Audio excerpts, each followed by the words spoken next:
Good evening. I'm standing in front of the state building where the California Supreme Court in August 7 months ago declared the over 4,000 same-sex marriages that took place in City Hall last year null and void.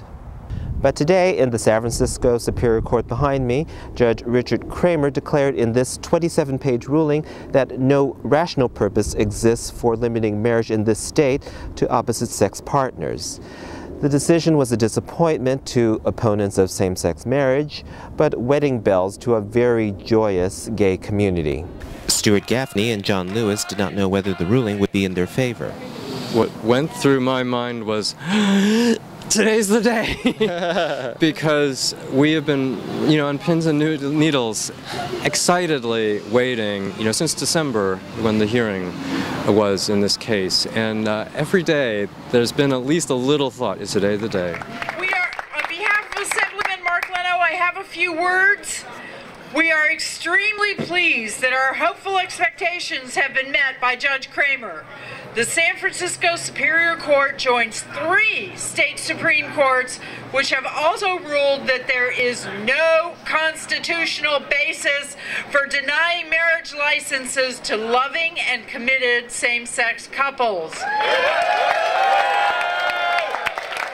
And really, truly, what a great day to be an American when we can see our court system working, when we can see that the civil rights and protections of a minority of people are being recognized. What a great day to be an American.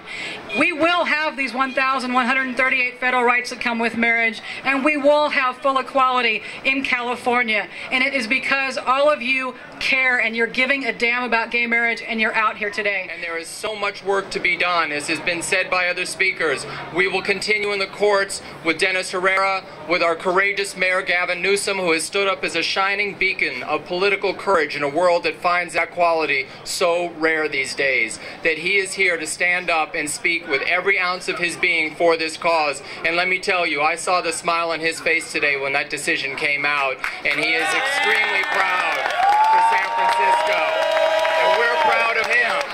Let's just focus for a minute, because there's a fight that's ahead of us. And the fight is that there are people that claim that God does not share love and believe in love and encourage love between people no matter who they are. And what we want to do is we want to set our minds to say that we're calling on that God and their spirit to say, we will teach you a lesson. And what that lesson is that our relationships and who we are and who we're with comes from a place and a spirit of love.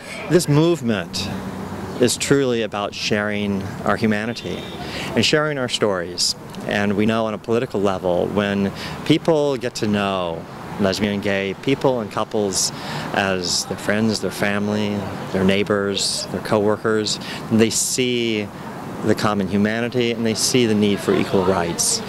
And on the legal level, there are just all sorts of couples and families that are the plaintiffs in this lawsuit. And they come from all walks of life, different races, different ethnicities, different genders, and some have kids, some don't, some are grandparents, some have been together for many, many, many years, others have just met fairly recently. And so that's why all the plaintiffs represent. They really represent the diversity of our community. Despite being from conservative China, Lancy Woo's mother was still supportive.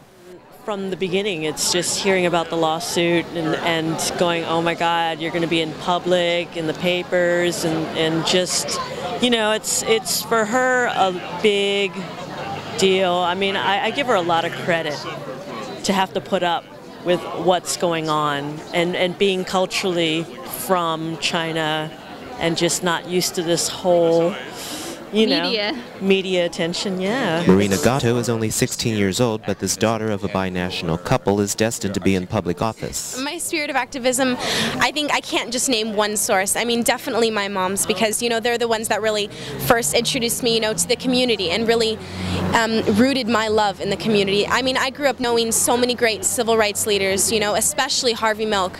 I've read so many speeches from Martin Luther King, and I just look to the leaders today like Gavin Newsom, them, Bevan, Dufty, all of these people that are doing such amazing things for the community. I work really closely with Mark Leno, and these are the leaders that, you know, I want to be like someday, because I want to be a politician. And they're truly examples of leaders that are leading for a community of all people, of everyone. There's, you know, the president on TV that is trying to add discrimination to the Constitution, and that, you know, children like me look at and are told that their families aren't equal, that their parents are second-class citizens. And that's really hard to hear. So I think it's so important that we have leaders, you know, like Mark Leno, Bevan, Dufty, Gavin Newsom, Damiani, all of those people that are leading for our community and with equality for all in mind. So they really inspire me, and I want to be like them someday. So. Of course, the battle for marriage equality is far from over. The ruling will go through appellate scrutiny as it continues through the legal system, where it will end up probably sometime next year in the California Supreme Court, back in this building again. In the San Francisco Civic Center for Outlook Video, this is Raymond Donald Hong.